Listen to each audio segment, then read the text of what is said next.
Welcome to the Two Journeys Bible Study Podcast. This podcast is just one of the many resources available to you for free from Two Journeys Ministry. If you're interested in learning more, just head over to twojourneys.org. Now on to today's episode. This is episode 13 in our Daniel Bible Study Podcast. This episode is entitled God's Astonishing Predictions of Future Events, where we'll discuss Daniel chapter 11, verses 1 through 45. I'm Wes Treadway, and I'm here with Pastor Andy Davis. Andy, what are we going to see in these verses we're looking at today? Well, Daniel 11 is one of the most remarkable chapters in the entire Bible. Meticulous, specific predictions, prophecies, maybe more than 150 total in this chapter, about minor wars carried on between Greek kings that were fighting each other. But it shows God's sovereign control over the events of human history, even over those events that we do not consider to be very significant. Most modern people know almost nothing about this phase of human history. This is in the period between Alexander the Great and Jesus Christ. Very few people know much about it at all. This is before the rise of the Roman Empire. And yet there are these battles here. And so we're going to see in Daniel 11 God's ability to meticulously predict details of the future. But even more than that, God's sovereign control over the rise and fall of nations for the purpose of building his own kingdom. Well, let me go ahead and read Daniel chapter 11, verses 1 through 45. And as for me, in the first year of Darius the Mede, I stood up to confirm and strengthen him. And now I will show you the truth. Behold, 3 more kings shall arise in Persia, and a 4th shall be far richer than all of them. And when he has become strong through his riches, he shall stir up all against the kingdom of Greece. Then a mighty king shall arise, who shall rule with great dominion and do as he wills. And as soon as he has arisen, his kingdom shall be broken and divided toward the 4 winds of heaven, but not to his posterity, nor according to the authority with which he ruled, for his kingdom shall be plucked up and go to others besides these. Then the king of the south shall be strong, but one of his princes shall be stronger than he, and shall rule, and his authority shall be a great authority. After some years they shall make an alliance, and the daughter of the king of the south shall come to the king of the north to make an agreement. But she shall not retain the strength of her arm, and he and his arm shall not endure. But she shall be given up, and her attendants, he who fathered her, and he who supported her in those times. And from a branch, from her roots, one shall arise in his place. He shall come against the army, and enter the fortress of the king of the north. And he shall deal with them, and shall prevail. He shall also carry off to Egypt their gods with their metal images and their precious vessels of silver and gold. And for some years he shall refrain from attacking the king of the north. Then the latter shall come into the realm of the king of the south, but shall return to his own land.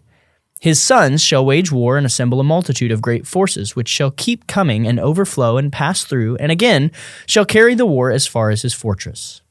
Then the king of the south, moved with rage, shall come out and fight against the king of the north. And he shall raise a great multitude, but it shall be given into his hand. And when the multitude is taken away, his heart shall be exalted. And he shall cast down tens of thousands, but he shall not prevail. For the king of the north shall again raise a multitude greater than the first. And after some years he shall come on with a great army and abundant supplies. In those times many shall rise against the king of the south, and the violent among your own people shall lift themselves up in order to fulfill the vision. But they shall fail. Then the king of the north shall come, and throw up siege works, and take a well-fortified city. And the forces of the south shall not stand, or even his best troops, for there shall be no strength to stand. But he who comes against him shall do as he wills, and none shall stand before him. And he shall stand in the glorious land, with destruction in his hand. He shall set his face to come with the strength of his whole kingdom, and he shall bring terms of an agreement and perform them. He shall give him the daughter of women to destroy the kingdom, but it shall not stand or be to his advantage. Afterward he shall turn his face to the coastlands, and shall capture many of them, but a commander shall put an end to his insolence. Indeed, he shall turn his insolence back upon him. Then he shall turn his face back toward the fortresses of his own land, but he shall stumble and fall, and shall not be found. Then shall arise in his place one who shall send an exactor of tribute for the glory of the kingdom. But within a few days he shall be broken, neither in anger nor in battle. In his place shall arise a contemptible person, to whom royal majesty has not been given. He shall come in without warning and obtain the kingdom by flatteries. armies shall be utterly swept away before him and broken, even the prince of the covenant. And from the time that an alliance is made with him, he shall act deceitfully, and he shall become strong with a small people. Without warning he shall come into the richest parts of the province, and he shall do what neither his father nor his father's fathers have done, scattering among them plunder, spoil, and goods. He shall devise plans against strongholds, but only for a time. And he shall stir up his power and his heart against the king of the south with a great army. And the king of the south shall wage war with an exceedingly great and mighty army, but he shall not stand, for plots shall be devised against him. Even those who eat his food shall break him. His army shall be swept away, and many shall fall down slain. And as for the two kings, their hearts shall be bent on doing evil. They shall speak lies at the same table, but to no avail, for the end is yet to be at the time appointed. And he shall return to his land with great wealth, but his heart shall be set against the holy covenant, and he shall work his will and return to his own land. At the time appointed, he shall return and come into the south, but it shall not be this time as it was before. For ships of Kittim shall come against him, and he shall be afraid and withdraw, and shall turn back and be enraged, and take action against the holy covenant. He shall turn back and pay attention to those who forsake the holy covenant. Forces from him shall appear and profane the temple and fortress, and shall take away the regular burnt offering. And they shall set up the abomination that makes desolate. He shall seduce with flattery those who violate the covenant, but the people who know their God shall stand firm and take action. And the wise among the people shall make many understand, though for some days they shall stumble by sword and flame, by captivity and plunder. When they stumble, they shall receive a little help, and many shall join themselves to them with flattery. And some of the wise shall stumble, so that they may be refined, purified, and made white until the time of the end, for it still awaits the appointed time. And the king shall do as he wills. He shall exalt himself and magnify himself above every god, and shall speak astonishing things against the God of gods. He shall prosper till the indignation is accomplished. For what is decreed shall be done. He shall pay no attention to the gods of his fathers, or to the one beloved by women. He shall not pay attention to any other god, for he shall magnify himself above all. He shall honor the God of fortresses instead of these. A God whom his fathers did not know, he shall honor with gold and silver, with precious stones and costly gifts. He shall deal with the strongest fortresses with the help of a foreign god. Those who acknowledge him he shall load with honor. He shall make them rulers over many, and shall divide the land for a price.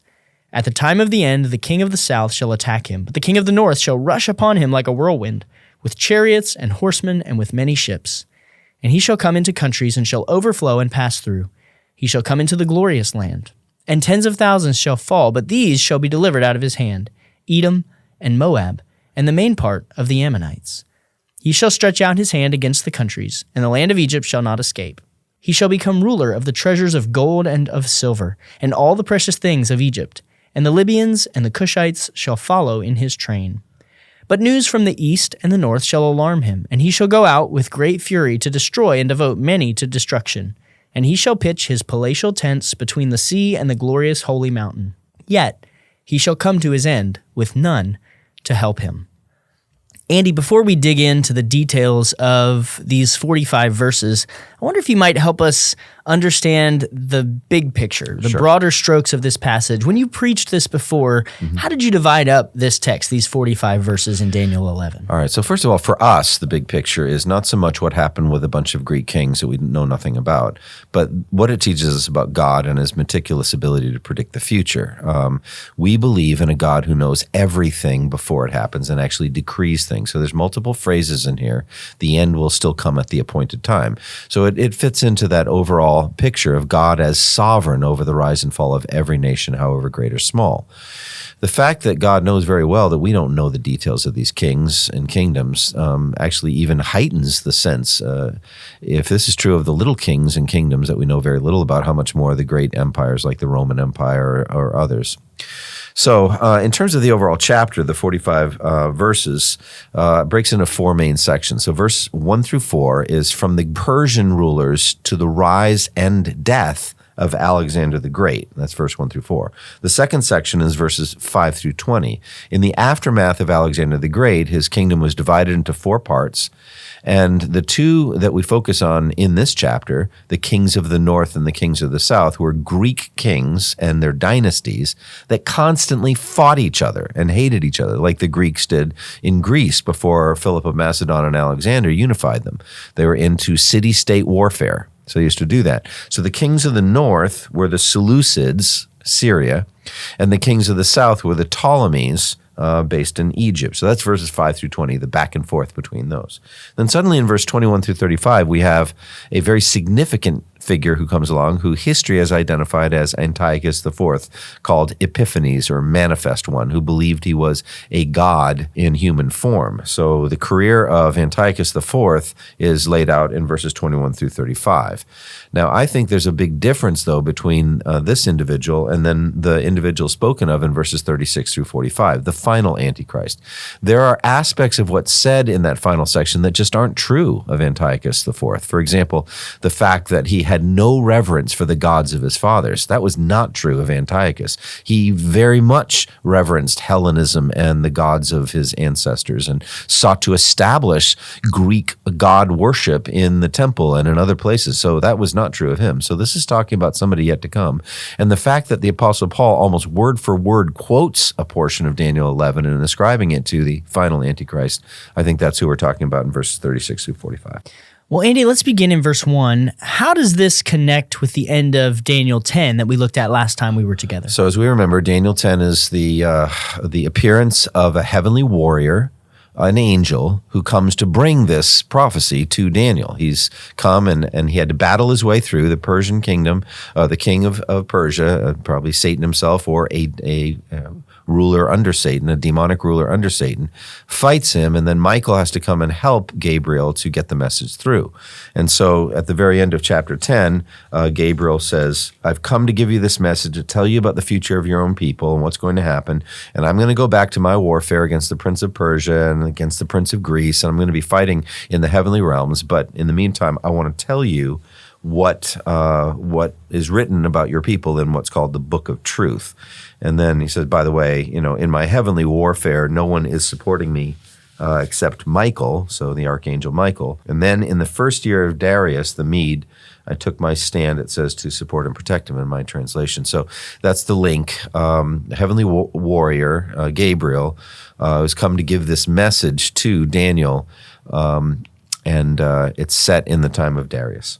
Andy, that overview really helps put in perspective what each of the sections we'll look at is dealing with. So we have a sense of the period of world history that verses 2 through 4 on the heels of verse 1 are helping us to explore. Who is the mighty king described in verse 3, and what details does verse 4 give us about the kingdom of this king? All right, so the final king of Persia is far richer than all the others. That's King Xerxes I that we read about in Esther. He invaded with a massive army, invaded west to the Greeks, and very much enraged them, motivating then the Greeks to come east under Alexander the Great. And so the mighty king, already we've seen the career of Alexander the Great spoken of in Daniel chapter 8, but that's who the mighty king is. He rules with great power and does as he pleases in verse 3, but then his empire is broken up, verse 4, and parceled out, it says, toward the four winds of heaven. It will not go to his descendants, nor will it have the power he exercised. So Alexander the Great had no son, he had no heir, and so his four generals divided up the kingdom among themselves, and that was all true historically. So two of his key generals, Ptolemy in Egypt and Seleucus in Babylonia, form the beginning of this dynasty, the Ptolemies and the Seleucids. The Ptolemies were the kings of the south, and the Seleucids ruled in Syria. They were the kings of the north in this chapter. What does the fact that this kingdom does not go to the king's descendants teach us about the limits of human power?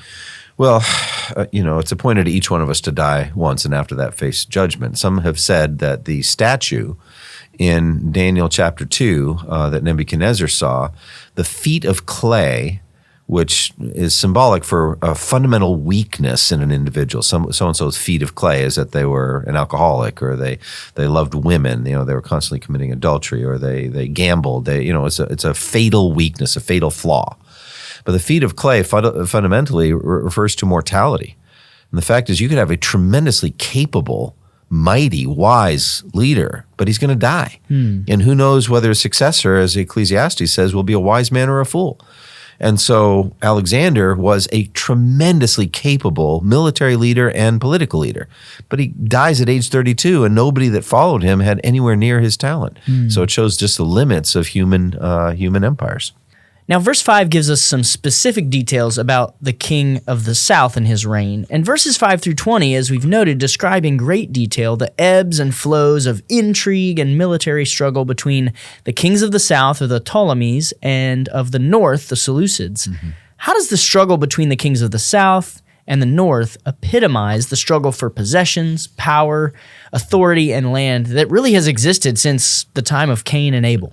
Right. So this is going on all over the world, not just here in the ancient Near East and the centuries before Christ, but that's what we're dealing with here. Focus is on Jerusalem, on the Promised Land, and the Jews.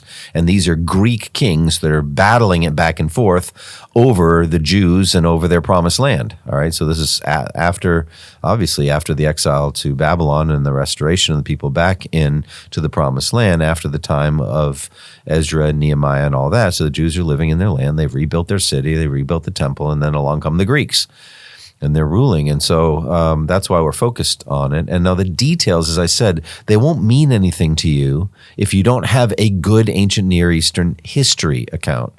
And then the ability to line up the details, verse 6, verse 7, verse 8, each one of these kings of the north, kings of the south, the daughter of the king of the north, this queen will do this and that. It won't mean anything to you unless you can corroborate it by secular history. And that's what I did when I preached the sermon, and you can listen to the sermon on Two Journeys and get into the details.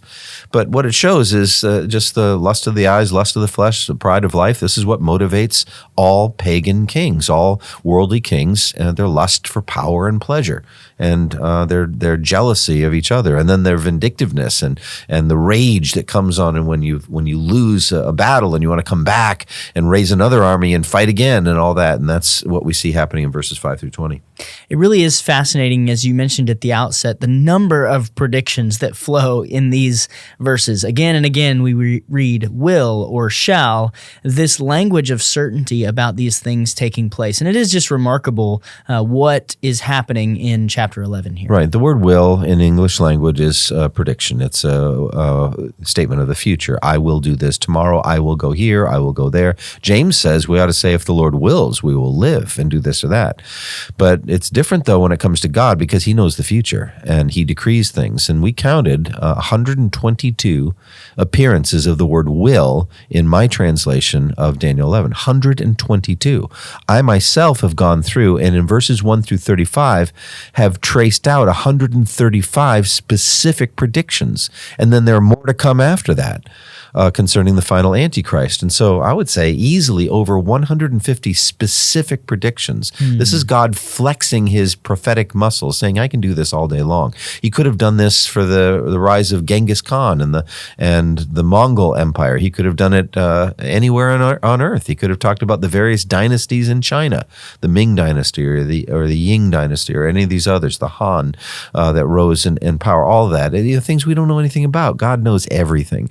So what this is a sample of what he can do and a sense of the absolute sovereignty of God and his meticulous foreknowledge ahead of time.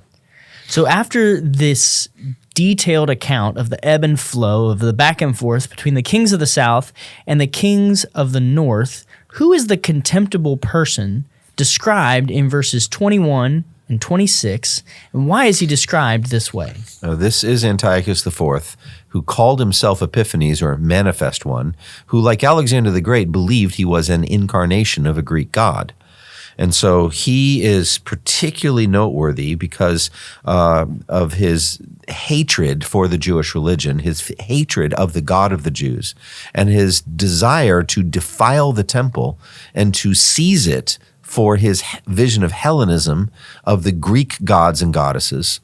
And so the establishment of that in the actual Holy of Holies. So he is predicted, he is the little horn of Daniel 8. We already covered that, Daniel 8, 9 through 12, and 23 through 25, this kind of description. So the rise and early success of Antiochus IV is described in verses 21 through 28. He's called, as you said, a contemptible person. So he's low-born, perhaps. He's, or somebody who is maybe there's no attributes that would cause him to become eventually king. He takes the kingdom by intrigue. He's not given the honor of royalty. So in 175 BC, he connives to take the throne from its rightful heir, Demetrius I, and he grabs it by political cunning and intrigue. He promises political favors to governmental officials, and so in this way, Antiochus IV gained the throne. Because of the deceitful way that he gained the throne, he was always insecure about his power, and so he took the title Epiphanes, or God Manifest, to display his authority. He ruled like a tyrant with fits of rage, and so fundamentally, that's the kind of individual this was. He is an Antichrist, but he's not the final Antichrist, obviously, because he died, before Christ was even born. Verses 27 and 29 talk about the appointed time. What is the appointed time, and how is this similar to the interpretation of Nebuchadnezzar's dream all the way back in Daniel 2? Well, the concept of the appointed time is that everything has been ordained ahead of time. The sparrows don't fall to the ground apart from the meticulous plan of God. Even the very hairs of our head are all numbered. God is a meticulous builder of history and an ordainer of history, and it extends to people that don't acknowledge him, that don't know him. He rules over them anyway. By the way, we've noted before, verse 27 is just one of my favorite verses in the entire book of Daniel, and it just sums up so much of what you see in terms of political intrigue and power and negotiations. And it says, in my translation, the two kings with their hearts bent on evil will sit at the same table and lie to each other, but to no avail, because an end will still come at the appointed time. So I love that, because how many times has that happened? Diplomats representing this kingdom or that kingdom and sitting down, and they're flattering each other and fawning over each other and lying to each other and making false promises, things that they're definitely going to break later and all that. This is just what human beings do. But it doesn't matter, because the end won't be changed by any of the stuff they do. There is a decreed end that God has meticulously planned, and that's what's going to happen.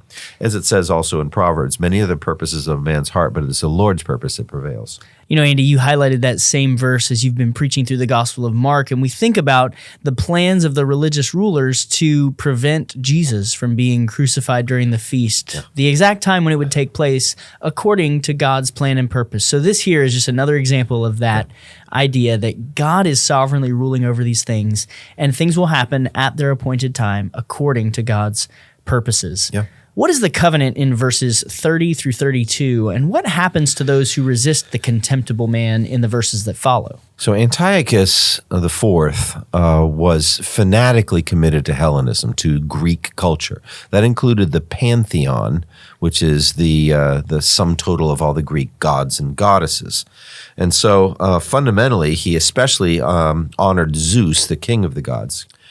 He wanted to force the Jews to forsake their monotheism and bow the knee to Greek gods and Greek ways, Greek culture.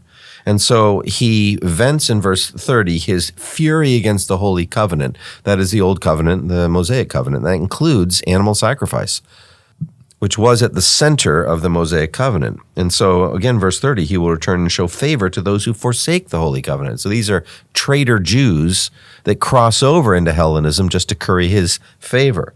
And so, fundamentally, it's zeroing in on the temple and on animal sacrifice, and he's going to focus his hatred and his fury on that specific thing. Now, in the midst of that, Andy, we see this phrase again, the abomination that causes desolation. What is this? How should we understand this phrase? Well, I think as we walked through it before and as I preached on it, it has to do with Gentile rulers using military force to gain control of the sacred space of the Jews, the temple or the tabernacle. Could have been back in the days of Shiloh when the Ark of the Covenant was seized by the Philistines. But then definitely in Jeremiah 7, where the people were saying, the temple of the Lord, temple of the Lord, temple of the Lord, and God allowed Nebuchadnezzar to come and burn the temple and destroy it. But the abomination of desolation means emptiness. Abomination means the Gentiles establishing paganism and establishing a false god in the Holy of Holies. And so that's what happened. In verse 31, it says, speaking of Antiochus, his armed forces will rise up to desecrate the temple fortress and will abolish the daily sacrifice. So he puts an end to the animal sacrifice, and then they will establish or set up the abomination that causes desolation. All right, so what happened? At this point in history, December 168 BC, Antiochus desecrated the temple and went down as one of the most demonic rulers in history. All valuable gold and silver articles were taken out of the temple, including the cups and vessels used for sacrifice. The daily morning and evening sacrifice were abolished for 2,300 mornings and evenings, according to Daniel chapter 8. The abomination that causes desolation was erected in the temple. That was a statue of Zeus Olympus in the Holy of Holies, and the renaming of the temple as the Temple of Zeus Olympus. Antiochus then had a pig sacrificed on the altar as a specific defilement of the laws of Moses, to shock the Jews, to cause them to come to their senses and come over to Hellenism and to worship of the Greek gods. 2 Maccabees 6:4, an apocryphal book, describes it this way. The Gentiles filled the temple with debauchery and revelry. They amused themselves with prostitutes even in the temple court. They also brought into the temple things that were forbidden, so that the altar was covered with abominable offerings prohibited by the laws. So fundamentally, this is what he's doing. Meanwhile, he is using flattery, verse 32, to corrupt people who have violated the covenant. These are Jews that are getting sucked into this pagan lifestyle. However, some Jews stood fast in verse 32, 33, because they knew God. The people who knew their God were willing to stand firm and act boldly in reference to this evil man Antiochus. So some Jews refused to be corrupted at the key moment because they knew God. In verse 35, we see another mention of the appointed time. Why is this phrase repeated often in these prophecies about future troubling events, and why would it have been so helpful to those who were reading of these things? Well, all the days ordained for individuals are written in God's book before one of them came to be, but how much more then for history itself? And so what the text says is those who are wise, so Jews who refuse to get sucked into this whole paganism, will instruct many, though for a time they will fall by the sword or be burned or captured or plundered. So he's got military power, and they're going to pay for it with their lives. They're basically Jewish martyrs to the old covenant. When they fall, they will receive a little help, and many who are not sincere will join them. So it's a mixing of motives and maybe some intrigue and perhaps some that are willing to betray those that are fighting against Antiochus. Verse 35 says, some of the wise will stumble so that they may be refined, purified, and made spotless until the time of the end, for that time is still going to come at the appointed time. So Antiochus isn't going to go on forever. So also the final Antichrist, we'll talk about at the end of the chapter, doesn't go on forever. The end comes when God ordains it. From verses 36 to 45, we have this shift from the conversation around Antiochus to someone we have not seen yet in history. We would say this is the Antichrist, and that this can't be the same person because these things have no match in history.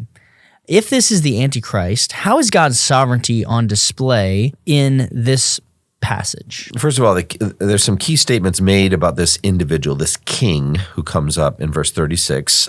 It's just not the same. Verse 36 through 45, the king will do as he pleases. He will exalt and magnify himself above every god, and will say unheard of things against the God of gods. So in that sense, he is similar to Antiochus IV. He will be successful until the time of wrath is completed, for what has been determined must take place. There's that same statement of God's sovereignty. All right, the Jews at the time considered these verses not to have been fulfilled by Antiochus, because verse 37 especially is not true of Antiochus. This is the key. He will show no regard for the gods of his fathers or for the one desired by women, nor will he regard any god, but will exalt himself above them all. That's just not true of Antiochus IV. He was establishing Zeus, the king of all the Greek gods, within the Holy of Holies. And he didn't set himself up as God. The fact that I know that this is talking about the final Antichrist is because the Apostle Paul almost directly quotes this, ascribing it to the man of sin that Jesus is going to destroy with the splendor of his coming and the breath of his mouth. So this is verse 36. The king will do as he pleases. He will exalt and magnify himself above every god and will say unheard of things about the God of gods. And so this is fundamentally what Paul writes. You can hear the similarities between 2 Thessalonians 2 and what I just read in Daniel 11:36. Don't let anyone deceive you in any way, for the second coming or the end of the world will not come until the rebellion occurs and the man of lawlessness or the man of sin is revealed, the man doomed to destruction. He will oppose and will exalt himself over everything that is called God or is worship, so that he sets himself up in God's temple, proclaiming himself to be God. Listen again to Daniel 11:36. The king will do as he pleases. He will exalt and magnify himself above every god and will say unheard of things against the God of gods. It's almost a direct paraphrase. And so this is the one who 2 Thessalonians 2 we're told Jesus will destroy with the splendor of his coming. So he's going to be alive at the second coming of Christ. So we know from the New Testament that this individual is not Antiochus IV. This is somebody else now. So also verse 38 and 39 finds no parallel in the life of Antiochus, Daniel 11:38 and 39. Instead of them, he will honor a god of fortresses, a god unknown to his fathers. He will honor with gold and silver, precious stones and costly gifts. He will attack the mightiest fortresses with the help of a foreign god and will greatly honor those who acknowledge him. He will make them rulers over many people and will distribute the land at a price. None of that happened in the life of Antiochus IV. So the Antichrist here really is establishing a religion of self-worship, where those who he has subdued or is ruling over are worshiping him. Yeah. He's setting himself up. That is the false religion he's establishing.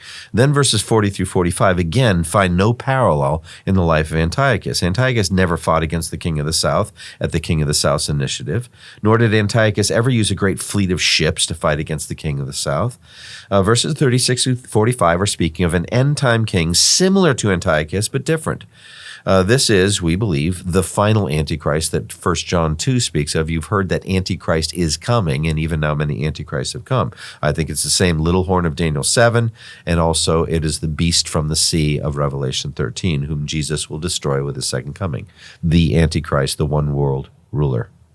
How widespread will the reign of the Antichrist be, and what can we learn about his success in verses 40 and 43? We're told in Revelation 13 and verse 7, he was given power to make war against the saints and to conquer them, and he was given authority over every tribe, people, language, and nation. So political power over everyone. That's the one world ruler. That's Revelation 13:7. And then all the inhabitants of the earth will worship him, all whose names have not been written in the book of life. So he is seeking worship openly, 2 Thessalonians 2. He's establishing himself. He's going to exalt and magnify himself above every other god so that they worship him and focus on him. And so these are specific predictions of the final Antichrist that we're putting together from other places, not just from Daniel. But Daniel gives us some details that are fascinating. After verses 40 through 43, the tide starts to turn in verse 44, and ultimately the Antichrist comes to his appointed end. What do we know about how this all ends for the Antichrist, and what final thoughts do you have for us on Daniel chapter 11? Well, as I've already said 2 or 3 times in this podcast, we know what the final end of the final Antichrist will be. He will be destroyed at the second coming of Christ. Jesus will come with a metaphorical sword coming out of his mouth, which is just his word, the power of his word. And when he says to the Antichrist, be dead, you're dead, or lose, then you lose. It's just because he's King of Kings and Lord of Lords.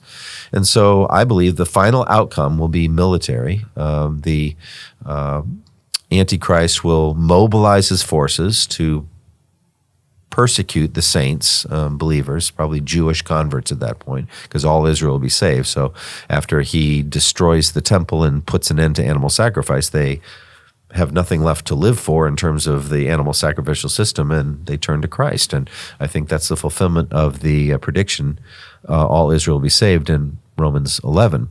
And so it could be that the Antichrist will be focusing his overwhelming military power on destroying what's left of the followers of Christ. And that will motivate Jesus to come with the armies of heaven and destroy him with the splendor of his coming and with the breath of his mouth. So for me, as I look at this, again, it's overwhelming, the amount of details in this. 150 specific predictions of wars that were fought that most of us know almost nothing about. Looking back doesn't have a lot of relevance for us other than God showing his ability to predict the future. But we believe there are aspects of Daniel 11 that look ahead, that are predicted in 2 Thessalonians 2, saying the end can't happen until this man comes. Or the beast from the sea in Revelation 13. So we need to be aware of the Antichrist and his career as laid out in the Bible and teach it to our children and our grandchildren and great-grandchildren so that the day will not catch them unawares. They'll know very well what's coming so they don't get swept in by this man's deceptions and his lies. And so that's what I get out of this chapter. God's sovereignty, his forewarning of his people, and his love for his people and his ability to establish his eternal kingdom. This has been episode 13 in our Daniel Bible Study podcast.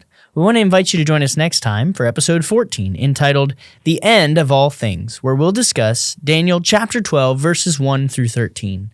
Thank you for listening to the Two Journeys podcast, and may the grace of our Lord Jesus Christ be with you all.